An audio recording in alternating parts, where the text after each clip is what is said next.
rasakan hal ini. Ya, kita harapkan Bapak-bapak juga bisa menyampaikan yang namanya pupuk itu. Saya harapkan supaya Bapak-bapak tidak kecewa di belakangnya. Artinya kita harapkan betul-betul mendapatkan pupuk yang asli, bukan aspal, Pak. Ya.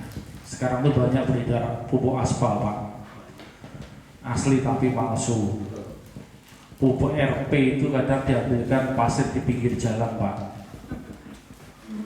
KCL itu dicampur dengan pecahan batu-batu bata. Ya, orang bilang asli, Pak, tapi kita bilang aspal itu. Ya. Jadi kita harapkan Bapak-bapak juga betul-betul mencermati, betul-betul lebih hati-hati lagi. Ya. Kita harapkan dapat pupuk yang betul-betul asli dan harganya murah. Ya. Kenapa demikian? Kita supaya di dalam pelaksanaan perawatan, terutama di pupuk, ya, kalau biaya perawatan kebun, Pak, itu 60% adalah untuk pemupukan, Pak. Ya, 60%, jadi lebih besar biaya pupuk daripada perawatnya. Nah, kalau sini kita salah mengambil keputusan, salah mengambil langkah, membeli pupuk yang salah, sudah pupuk harganya mahal, kemudian tidak ada hasilnya, tidak ada produksinya, lebih sangat disayangkan lagi, Pak. Ya, jadi kita harapkan betul-betul Bapak-bapak bisa mencermati betul, tahu betul siapa sih developernya, siapa sih distributornya. Nah, kalau perlu kita juga meminta suatu jaminan. Tadi udah bagus, Pak Delani. Jaminannya kalau tidak berhasil kembalikan. Harapannya lebih banyak aja, Pak, minta lagi. Bilang aja nggak berhasil, kalau kita cek di lapangan bisa kembali. Ya. Nah, tapi kan tidak gitu. Bapak-bapak juga tidak bisa menyatakan, oh iya, Pak, ini pupuknya tidak berhasil. Tentunya Bapak-bapak juga verifikasi di lapangan. Nah, dinyatakan pupuk itu berhasil atau tidaknya, semuanya itu juga pakai data yang otentik, Pak. Jadi sama halnya dengan perlakuan suatu demplot, percobaan. Kita amati, Pak, kondisi awal. Kondisi awal itu apa? Kalau kita di kebun, ya mungkin secara produksi dulu lah. Sebelum Bapak melakukan aplikasi pemupukan ini, rata-rata pendapatan Bapak di dalam satu kapling berapa ton atau berapa jajak? Ya kita tarik ke belakang, Pak, sebagai bahan untuk evaluasi. Ya. Bapak bisa ngambil 6 bulan ke belakang. Ya. 6 bulan. Kenapa saya bilang 6 bulan, Pak? Karena terjadinya proses bunga menjadi buah itu diperlukan waktu 6 bulan. Keluar bunga, ya, dari bunga dompet, mekar, kemudian ada pembiakan, menjadi buah, mekar, kemudian menjadi panen buah yang sudah masak, itu perlu waktu 6 bulan. Nah, jadi selama 6 bulan itu, Pak, sebagai data otentik Bapak bisa untuk membandingkan setelah Bapak aplikasi menggunakan pupuk. Nah, kan Bapak sudah bisa menghitung, itu bisa diamati secara jumlah janjang. Kalau jumlah janjang artinya rata-rata janjang per pokoknya berapa. Kemudian juga secara BJR. Nah, BJR itu berajannya rata-rata itu sebelumnya berapa. Kemudian setelah Bapak lakukan aplikasi, nah aplikasi ini juga sendiri perlu waktu, Pak. Iya. Tidak hari ini disusun besok langsung jadi. Hari ini diaplikasi di pupuk, besok langsung nampak hasilnya. Tentu ini juga semua melalui proses. Nah, setiap Bapak melakukan pupuk dengan pupuk kimia, ya, itu perlu waktu sampai proses nampak itu perlu membutuhkan waktu sekitar 1,5 tahun. Ya, Pak. Tahun ini Bapak pupuk, tahun depan lagi, 18 bulan lagi, hasilnya itu baru nampak. Sama, Pak. Nah, apalagi pupuk yang perlu penguraian yang membutuhkan waktu yang agak lama. Nah, kalau pupuk ini saya amatin, ini setelah tadi ya, saya amatin di slide tampilan video tadi, ini adalah pupuk yang sudah cair. Mereka langsung diinjeksikan di dalam batang. Artinya bahan aktifnya sudah terurai. Ya, sudah terurai sehingga mereka tinggal melakukan penyerapan.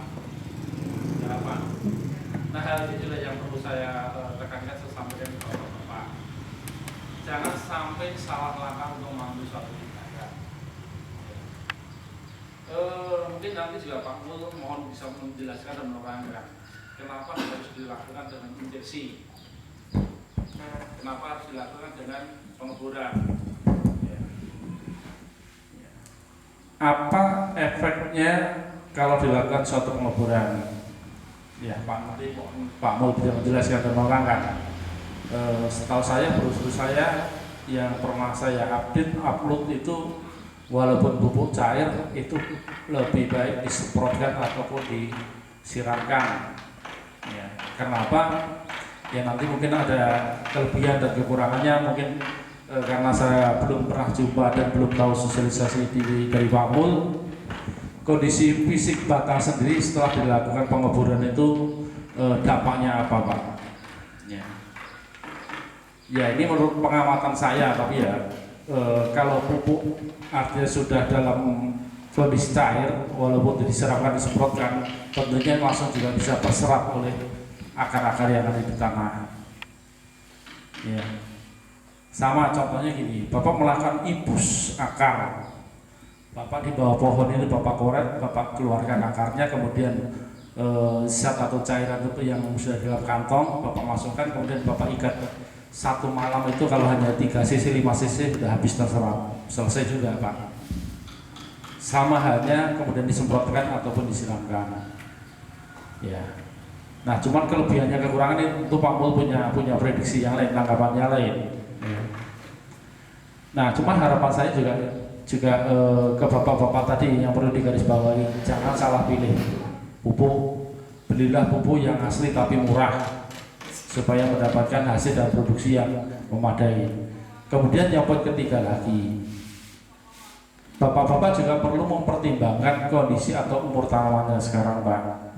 Ya. Kalau bapak punya lahan yang di luar kebun plasma yang kondisinya notabene itu masih tanaman muda, alangkah lebih baik Bapak lakukan itu daripada ya di kebun plasma, karena bapak-bapak sudah punya planning kebun plasma tidak lama lagi akan dilakukan permajaan replanting, ya Pak ya. Nah, jadi tadi Bapak bisa membayangkan kenapa kalau kita pakai pupuk kimia itu memerlukan waktu sampai 18 bulan, 1,5 tahun. Planning kita tahun depan kan kita udah replanting Pak. Ya planning kita. Nah, mudah-mudahan tidak mundur, mudah-mudahan hibah ya Pak, hibah ya, mudah-mudahan besok cair ya. Ya, salah satunya kan itu. Kalau untuk permajaan bibit tahun ini jangan sanksi. Sudah saya siapkan untuk permajaan kebun plasma untuk 700 hektar Pak. Kita udah siap. Nah itu di luar ini Pak.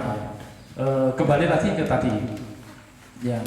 Kalau bapak-bapak punya kebun yang notabene di luar kebun plasma masih tanaman muda, kalau itu lebih efektif, lebih efisien, silahkan.